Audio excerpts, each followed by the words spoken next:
Assalamualaikum Pak Doni, kami dari kelompok 9 dengan anggota Diantri Utami Sitorus, Maulidina Sendra Zucalia, Caroline Grassley, Catherine Teresa, dan saya sendiri Dimika Syaiful Wibowo. Kali ini kami akan mempresentasikan hasil analisa web dan medsos dari brand Sambal Burudi. Next. Setelah melakukan analisa web Sambal Burudi melalui similarweb.com, kami mendapatkan engagement overview-nya seperti berikut. Terlihat jumlah monthly visit pada website Sambal Burudi cenderung sangat kecil, yaitu kurang dari 5.000 pengunjung untuk ukuran UMKM yang sudah banyak dikenal masyarakat. Mungkin dikarenakan Sambal Burudi memfokuskan penjualan melalui e-commerce dan penjualan di outletnya sehingga lebih banyak pengunjung yang pergi ke sana dibandingkan pada websitenya. Kedua, melihat visit duration atau rata-rata lama dikunjungi websitenya adalah 25 detik. Di mana itu jauh dari angka visit duration yang bagus, yaitu 2-4 menit. Mungkin dikarenakan website yang tidak menarik untuk ditelusuri, sehingga membuat pengunjung tidak tertarik berlama-lama melihat websitenya. Ketiga, melihat page visit-nya di angka 2, berarti termasuk dalam angka yang ideal, yaitu untuk berapa halaman pada web yang dikunjungi.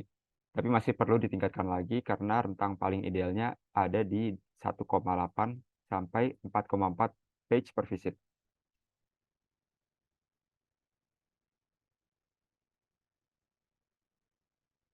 Oke, yang keempat, melihat dari bounce rate-nya di angka 47,14% yang tergolong tinggi untuk presentasi pengunjung yang langsung meninggalkan website setelah mereka baru membukanya, di mana rata-rata angka idealnya ada di rentang 20 sampai 40%. Tapi di bawah angka tersebut lebih baik lagi. Sedangkan untuk website yang bounce rate-nya buruk adalah website yang bounce rate-nya berada pada angka di atas 70%. Next. Oke, next mengenai engagement overview pada monthly visit, Sambal Burudi cenderung mengutamakan penjualan produk melalui offline store dan e-commerce, sedangkan mereka tidak memperhatikan penjualan melalui website atau secara online. Yang harus mereka lakukan untuk meningkatkan jumlah pengunjung websitenya adalah dengan cara memperbaiki EU atau UX dari website, sehingga pengunjung akan lebih merasa nyaman dan mudah untuk mengakses dan efektif untuk digunakan oleh customer atau pelanggan. Untuk visit duration-nya, setiap visitor cenderung melihat website Sambal Burudi untuk melihat jenis produk apa saja yang dijual dan langsung membelinya tanpa perlu berlama-lama di websitenya. Yang harus Sambal Burudi lakukan adalah memperbaiki desain pada website agar lebih menarik sehingga pelanggan tidak mudah bosan dan membuat fitur untuk berinteraksi sehingga dengan para pelanggan seperti fitur pop-up chat yang mana dari fitur tersebut dapat berinteraksi langsung dengan pengunjung website Sambal Burudi dan menjawab keinginan dari pelanggan sehingga dapat memperpanjang visit duration pelanggan pada website. Next. Untuk page visitnya, dengan desain foto-foto yang ditampilkan pada website Sambal Burudi yang kurang menarik, sehingga perlu diperbaiki dengan cara menambah aksen seperti rempah-rempah dan logo yang menarik.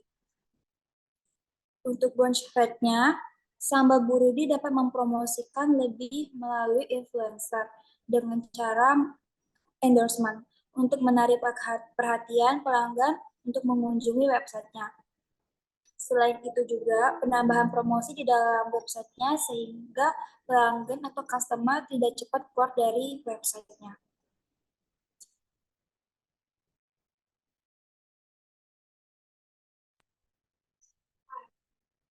Berdasarkan engagement overview websitenya menarik dan menamakan saja sehingga memerlukan banyak perbaikan agar dapat meningkatkan engagement overview pada website sebelum ini.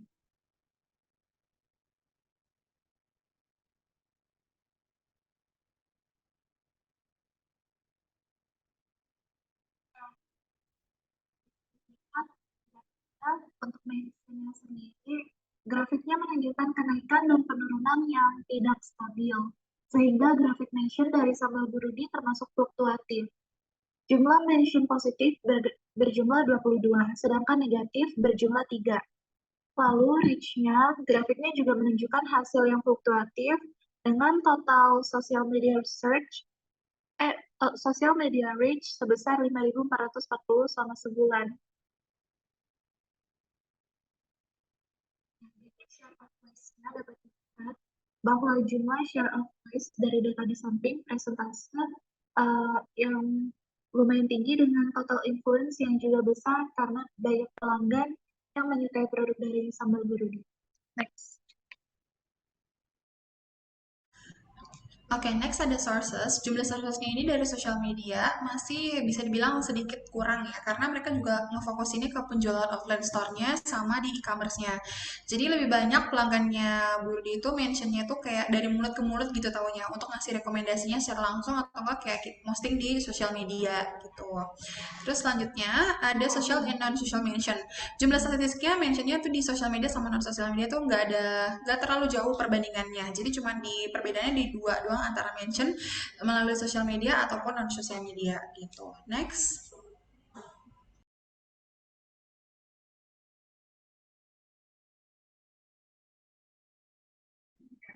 Nah, untuk kesimpulan itu berdasarkan data yang kita peroleh, pada bagian source itu masih kurang karena hal tersebut itu kayak sambal burodi itu lebih fokus itu pada offline store dan tidak terlalu fokus pada sosial media.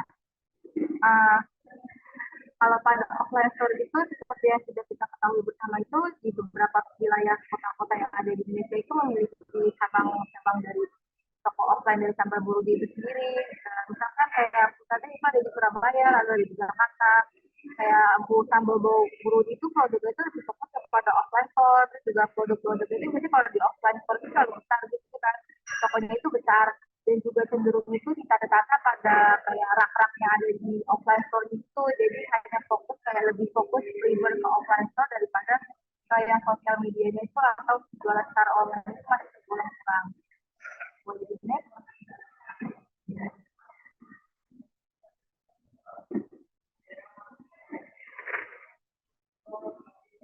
Boleh di next untuk slide selanjutnya.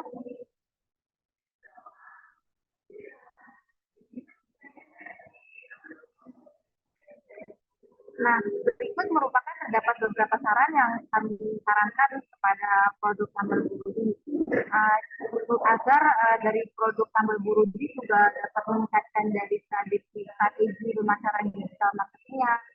Terdapat beberapa cara untuk menambah visibilitas brand sambal burudi melalui sosial media, memerlukan beberapa cara untuk membentuk strateginya. Yang pertama, memahami audiens pasaran. Jadi kayak produk sambal burudi itu harus tahu dulu gitu siapa, harus mengidentifikasi terlebih dahulu siapa yang menjadi target pasarnya. Apakah target pasar itu pencinta makanan pedas, siapa individu yang mencari produk-produk lokal, karena hal ini dapat membantu produk sambal burudi sendiri untuk melancar konten yang sesuai. Jadi nanti kayak bagian dari sambal burudi yang mengolah sosial media juga tahu siapa sih menjadi target market dari produk sambal burudi, terus juga bisa disesuaikan juga dengan konten-konten yang akan dibuatnya itu, dan kita kayak memiliki sasaran target yang unik. Kalau misalkan sambal burudi berhasil kayak membuat suatu konten yang menarik, yang unik, itu juga pasti dapat meng-engage banyak kayak orang gitu, kayak penasaran apa sih produk apa sih. Terus juga banyak kan orang Indonesia yang menyukai produk-produk yang bersifat makanan pedas atau produk-produk lokal itu.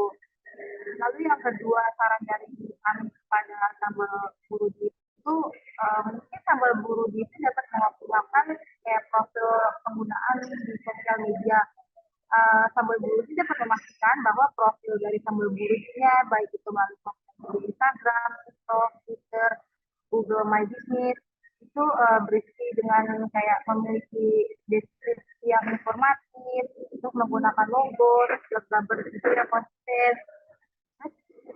Lebih baik kalau misalkan sosial media sosial itu kayak didesain dengan menarik mungkin, jadi kayak orang juga merasa kayak enak gitu kalau buat nge-scroll dari pihak dari sosial medianya, itu tidak merasa bosan. Itu juga di sosial media juga mungkin seperti di Instagram kan bisa dibikin highlight gitu ya. Itu juga bisa ditambahkan deskripsi dari produk dari sambal burudi. Jadi kayak semuanya itu bisa dijadikan satu, terus yang bersifat deskriptif dan juga informasi sehingga dapat menarik masyarakat atau pelanggan gitu tuh dapat kayak tahu oh ini produk ini nih, kayaknya ini sesuai dengan saya, jadi tuh bisa merasa menarik lalu bisa membeli produk dari sambal burudi melalui sosial media dan juga tidak hanya melalui toko offline saja. Lalu yang ketiga saran yang dapat kami sarankan kepada sambal burudi itu sambal burudi itu dapat memanfaatkan hashtag, di mana hashtag ini tuh harus menggunakan dengan hashtag yang relevan. Hal ini tuh penting karena untuk dapat meningkatkan jangkauan konten yang dibuat oleh sambal burudi, lalu juga dapat menggunakan hashtag unik yang terkait dengan merek sambal burudi. Lalu yang saran keempat yang dapat kami sarankan itu mungkin sambal burudi dapat berkolaborasi dengan orang-orang terkenal seperti sambal burudi dapat mempertimbangkan untuk bekerja sama dengan para influencer atau individu terkenal yang memiliki audiens yang sesuai dengan target. Mungkin kayak saat ini kan sudah banyak ya konten kreator di kayak TikTokers atau selebgram terus food blogger itu mungkin sambal burudi dapat kayak bekerja sama atau kolaborasi atau bisa kayak membayar gitu loh paid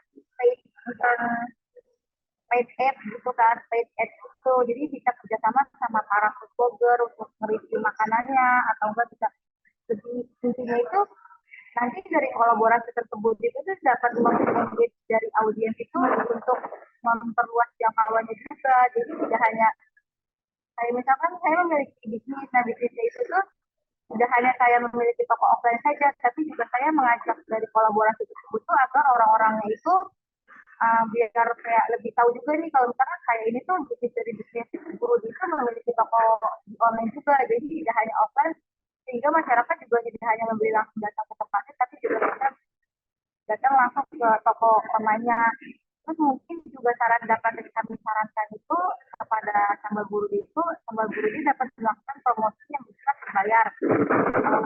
Sambal burudi juga harus mempertimbangkan alokasi anggaran atau biaya untuk iklan berbayar di platform media sosial seperti Instagram Ads, Twitter Ads, atau TikTok Ads, Google Ads. Karena hal tersebut itu dapat meningkatkan exposure, terus juga penjualan, dapat meningkatkan dari engagement audiens di sosial medianya dari sambal burudi itu sendiri.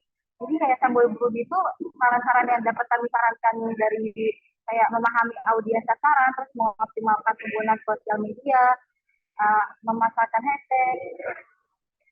Mungkin dari yang poin kedua sama poin ketiga itu penting karena dari optimalkan penggunaan sosial media terus dengan hashtag itu dapat kayak dibuat semenarik mungkin, terus juga mungkin dapat kayak dibuat ciri khas sendiri gitu kalau memang itu tuh dimiliki oleh dari merek sambal burudi itu, sehingga tidak bisnis lain itu memiliki kayak hal yang sama dari sambal burudi sendiri, dari sambal burudi ini sendiri gitu.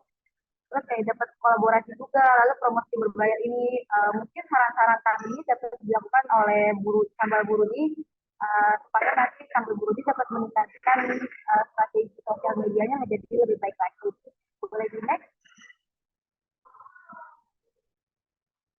Sekian presentasi dari kelompok kami. Mohon maaf apabila terjadi kesalahan dalam penggunaan kata atau penulisan kata. Sekian dan terima kasih.